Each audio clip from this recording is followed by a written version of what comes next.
Hello ছাত্রছাত্রীবৃন্দ এবং guardian যারা আছেন, যাদের পরিবারে সন্তান রয়েছে ক্লাস 2-3 থেকে শুরু করে নবম দশম শ্রেণীর ছাত্রছাত্রী রয়েছে, তাদের জন্য আমার এই ভিডিওটি প্রকাশ। ধারাবাহিকভাবে ইংরেজি কীভাবে কথা বলা যায় এবং ইংরেজি ভাষা সম্পর্কে আপনাদেরকে কিছু রুলস অ্যান্ড রেগুলেশন খুব সুন্দর করে বোঝানোর চেষ্টা করব আমি যতটুকু জানি। প্রথমেই আমি পেশায় একজন ব্যাংকার, আমি জনতা ব্যাংক পিএলসি বাংলাদেশ এখানে সিনিয়র অফিসার হিসেবে কর্মরত আছি। আমি যখন ছাত্র ছিলাম তখন আমার শিক্ষকদের কাছ থেকে টেন্স সম্পর্কে খুব ধারণা পেয়েছি। এখন বর্তমানে সত্যি অর্থে পড়াশোনার নিয়মকানুন অনেক চেঞ্জ হয়ে গেছে, কিন্তু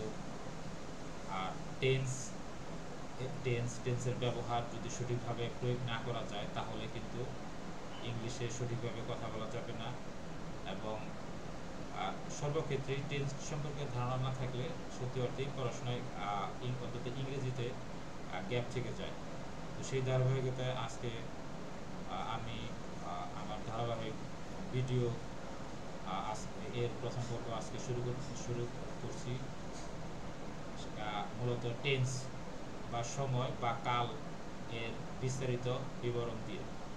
আজকে সব শেষ করা যাবে না। টেন্সের ক্লাসিফিকেশন এবং এর সঠিক প্রয়োগ সম্পর্কে ব্যাখ্যা করার চেষ্টা করছি।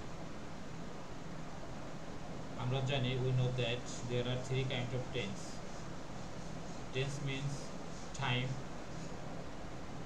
There are three kinds of tense: present tense, past tense and future tense. বর্তমান সময়, অতীত সময় এবং ভবিষ্যৎ সময়। বর্তমান সময় হচ্ছে যে কাজটা আমরা বর্তমানে করিতেছি, করে আছি, এর ফল বিদ্যমান আছে, এটাই হচ্ছে বর্তমান সময়। এরপরে হচ্ছে অতীত সময়, যে কাজটা আমরা অতীতে করেছি, যেটা বিগত হয়ে গিয়েছে, সেটাই হচ্ছে অতীত সময়। আর ভবিষ্যৎ সময় হচ্ছে আমরা সামনে যা করব, সামনে যে সমস্ত প্ল্যান আমরা করেছি, যেটা করব এখনো করিনি, শুরু করিনি, সেটাই হচ্ছে ভবিষ্যৎ সময়। এখন বর্তমান সময় বা প্রেজেন্ট টেন্স কে আমরা মূলত 4 ভাগে ভাগ করতে পারি। এর মধ্যে আছে present indefinite tense, present continuous tense, present perfect tense, present perfect continuous tense. মূলত 3টে টেন্সের, প্রেজেন্ট টেন্সের মধ্যে এই প্রথম 3টির ব্যবহার বেশি এবং প্রেজেন্ট পারফেক্ট কন্টিনিউয়াস টেন্সের ব্যবহার সচরাচর কম। তো আমাদেরকে 4টা টেন্স সম্পর্কেই, এই বর্তমান সময়ের মধ্যে 4টা ভাগ, এই 4টা ভাগকে আমাদের জানতে হবে। এখন প্রেজেন্ট ইনডেফিনিট টেন্স কি? সেটা হচ্ছে, যেমন আমরা কাজ করি, মা রান্না করে বা বাবা বাজারে যান, শিক্ষক পড়াশোনা করান, শিক্ষক কোরআন পড়ান, এরপরে রহিম স্কুলে যায়, ছাত্ররা মাঠে খেলা করে, আমরা অফিসে কাজ করি, আমরা বাজারে যাই। যে কাজটা সচরাচর হয় বা হয়ে থাকে, এটাই হচ্ছে প্রেজেন্ট ইনডেফিনিট টেন্স। তাহলে এর মধ্যে কি কি থাকবে? ভার্ব থাকবে, সরি সাবজেক্ট থাকবে, দ্বিতীয়ত ভার্ব থাকবে, অবজেক্ট থাকবে। Simply subject, verb and object. যদি সহজে বলি আমি ভাত খাই, তাহলে কি হবে? I eat rice. রহিম স্কুলে যায়, রহিম গোস টু স্কুল। এখানে রহিম সাবজেক্ট, গোর জায়গায় রহিম তৃতীয় মানে থার্ড পারসন, এই কারণে গোর জায়গায় গোস হয়েছে, এস বাই ইয়ের যুগ হয়েছে। তাহলে রহিম গোস, গোসের সাথে টু আসবে প্রিপজিশন হিসেবে, টু স্কুল। রহিম স্কুলে যায়। ছাত্ররা মাঠে খেলা করে, তাহলে student play in the field. এরপরে হচ্ছে মা রান্না করে, মাদার কুকস ফুড। এরপরে হচ্ছে সে তাহলে আমরা বলতে পারি যে কাজটা সবসময় আমরা করি বা করে থাকি, এটাই হচ্ছে present tense, present indefinite tense. এরপরে আসি প্রেজেন্ট কন্টিনিউয়াস টেন্স। প্রেজেন্ট কন্টিনিউয়াসে এখানে আমরা যে কাজটা চলমান বা চলিতেছে, যেমন আমরা পড়াশোনা করিতেছি, মা রান্না করিতেছেন, বাবা অফিসে যাইতেছেন, বাচ্চারা মাঠে ফুটবল খেলিতেছে, তাহলে এটা কি চলমান আছে? এটা অলওয়েজ চলমান আছে, তাহলে এটা কি হবে? Present continuous tense. Present indefinite tense হচ্ছে পরিবার, পরি, পরে, পরের। আর কন্টিনিউয়াস টেন্সে আসবে করিতেছি, তারা করিতেছে, বা চলিতেছে, মানে চলমান, চলিতেছে। আমি কাজটি করিতেছি, তিনি মাঠে কাজ করিতেছেন, বাবা স্কুলে যাইতেছেন, তার মানে চলিতেছে, একবারে কন্টিনিউয়াসলি এটা চলিতেছে। এটাই হচ্ছে মূলত present continuous tense. Present continuous টেন্সের উদাহরণ হিসেবে বলা যায় যে আমি অফিসে যাইতেছি, তাহলে কি হবে? এখানে সাবজেক্ট হিসেবে আমি আই, এম ইজার আসবে, তাহলে আই এম। অফিসে যাইতেছি, গো যাওয়া, তাহলে গোর সাথে আইনজি যোগ হবে, গোয়িং হবে টু অফিস। তাহলে কি হবে? I am going to office. বাবা মাঠে কাজ করিতেছে, তাইলে এখানে আমার বাবা যদি দেই, তাহলে my father is working in the field. মা রান্নাঘরে রান্না করিতেছে, তাহলে কি হবে? Mother is cooking in the kitchen. মা রান্নাঘরে রান্না করিতেছে। শিক্ষক ছাত্রদের পড়াচ্ছেন বা পড়াইতেছেন, তাহলে টিচার ইজ টিচিং স্টুডেন্ট। তাহলে টিচার ইজ টিচিং স্টুডেন্ট।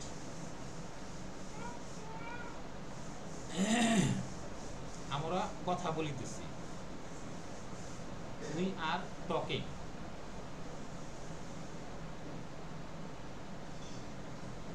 তারা মাঠে খেলা করিতেছে, দে আর প্লেইং। যদি বলি মাঠে, তাহলে কি হবে? They are playing in the field. তো কাজগুলো চলমান, তারা মাঠে খেলা করতেছে, এখনো চলিতেছে। মা রান্না করিতেছে, রান্না করা শেষ হয়নি, চলিতেছে। আমি লেকচার দিতেছি, লেকচার শেষ হয়নি, চলিতেছে। বাবা স্কুলে বাবা অফিসে যাইতেছেন, অফিসে যে পৌঁছাননি, চলমান, তাহলে এটাই হচ্ছে প্রেজেন্ট কন্টিনিউয়াস টেন্স। এখন আসি প্রেজেন্ট পারফেক্ট টেন্স। আমি কাজটি করিয়াছি, বাবা বাজারে গিয়াছে, মা রান্না করিয়াছে, শিক্ষক ছাত্রদের পড়িয়েছেন। এই যে আসি, আসো, আছেন, তারা মাঠে ফুটবল খেলিয়াছে, ছাত্ররা স্কুলে গিয়াছে। এই যে আসি, আসো, আছেন, এটা বর্তমান সময়ে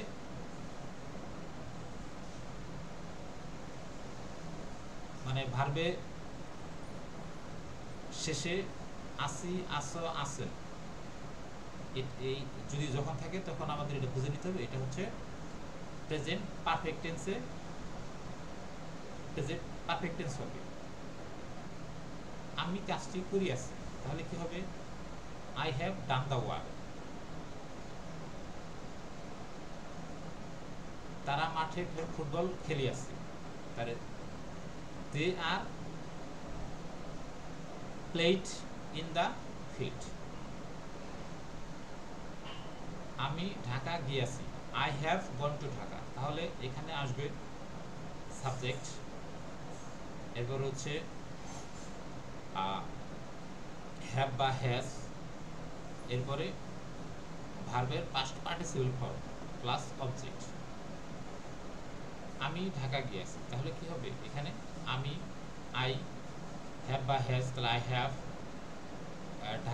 যাওয়া হচ্ছে গো, তাহলে পাস্ট পার্টিসিপল ফর্ম হবে গো, ওয়েন্ট, গন, গন হবে, তাহলে I have gone to Dhaka.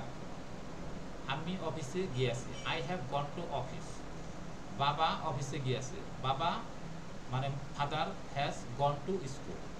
সে মাঠে ফুটবল খেলিয়াছে, he has played in the field. মা রান্না করিয়াছে, মাদার হ্যাজ কুকড। মাদার, যদি বলি মা ভাত রান্না করিয়াছে, তাহলে মাদার বা আমার মা যদি বলি মাই মাদার হ্যাজ, তৃতীয় থার্ড পারসন হ্যাজ। এরপর হচ্ছে কুক, পাস্ট পার্টিসিপল ফর্ম হবে কুকড, ইডি যোগ হবে, my mother has cooked rice. আমার মা ভাত রান্না করিয়াছে। এরপরে কৃষক মাঠে জমি চাষ করিয়াছে, তাহলে farmer, the farmer has worked in the, মানে কৃষক মাঠে কাজ করিয়াছে, তাহলে the farmer has worked in the field. সহজে বোঝানোর চেষ্টা করছি। এরপরে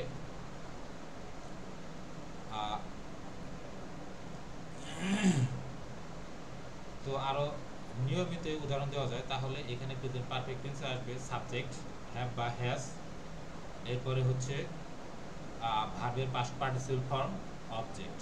মূল বিষয় হচ্ছে যে আমরা আসি, আসো, আছেন প্রেজেন্ট ইনডেফিনিট টেন্সে করি, করে, করেন, কন্টিনিউয়াস টেন্সে করিতেছি, তারা করিতেছে, করিতেছেন, আর পারফেক্ট টেন্সে আসবে আসি, আসো, আছেন। এটা হচ্ছে বাংলায়। এই তিন ধরনের টেন্সই হচ্ছে প্রেজেন্ট টেন্সের মধ্যে প্রতিনিয়ত লাগে। এটা হচ্ছে আপনাদের আমি বুঝালাম, জানি না আপনারা কতটুকু বুঝতে পেরেছেন, তবে এই ভিডিওটি আপনারা ডাউনলোড করে রেখে দিয়ে আশা করি আপনাদের কাজে লাগবে সহজে বুঝতে। এরপরে হচ্ছে আপনার আরেকটা টেন্স আছে প্রেজেন্ট পারফেক্ট কন্টিনিউয়াস টেন্স। সেটা হচ্ছে প্রেজেন্ট যে কাজটি অতীতে শুরু করিয়াছি কিন্তু তার ফল এখনো বিদ্যমান আছে, সেটা হচ্ছে কি প্রেজেন্ট পারফেক্ট কন্টিনিউয়াস টেন্স। যেমন আমরা শিক্ষা গ্রহণ করিয়াছি। শিক্ষা গ্রহণটা কখন করিয়াছি? আমরা কিন্তু ছোটবেলা থেকে শিখতেছি এবং শিখেই আসছি। তাহলে এখানে শিক্ষা গ্রহণটা আমরা শুরু করেছি অনেক আগে, কিন্তু সেই শিক্ষা দিয়ে আমাদের আমরা সারা জীবন চলছি। উদাহরণ হিসেবে বলা যায় যে এখানে আমরা শিক্ষা গ্রহণ করিয়াছি, আই হ্যাভ বিন লার্নিং। এরপরে যদি তারা শিক্ষা গ্রহণ করিয়াছে, they have been learning.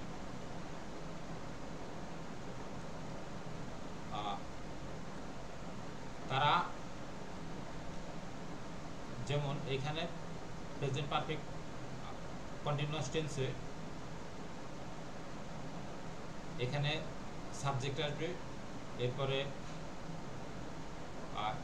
Have been বা হ্যাজ বিন আসবে, আর সাথে আইএনজি যোগ হবে মূল ভার্বের শেষে, আর অবজেক্ট থাকবে। এই হচ্ছে মূলত আজকের ভিডিও ছিল। এখানে প্রেজেন্ট পারফেক্ট কন্টিনিউয়াস টেন্স ব্যবহার একটু কম, কিন্তু তারপরেও এটা জানতে হবে। এখানে মূলত আবার বলছি, সেটা হচ্ছে আপনার যে কাজটা অতীতে শুরু হয়েছে কিন্তু এর ফল এখনো বিদ্যমান আছে, এবং এই ফল দিয়ে আমরা সারা জীবন এটা ফল প্রয়োগ করব। এটাই হচ্ছে মূলত প্রেজেন্ট পারফেক্ট কন্টিনিউয়াস টেন্স। এখানে সাবজেক্ট আসবে, ভার্ব অক্সিলিয়ারি ভার্ব হিসেবে হ্যাভ বিন বা হ্যাজ বিন আসবে, মূল ভার্বের শেষে আইএনজি যোগ হবে, আর সাথে অবজেক্ট আসবে। ধন্যবাদ সবাইকে।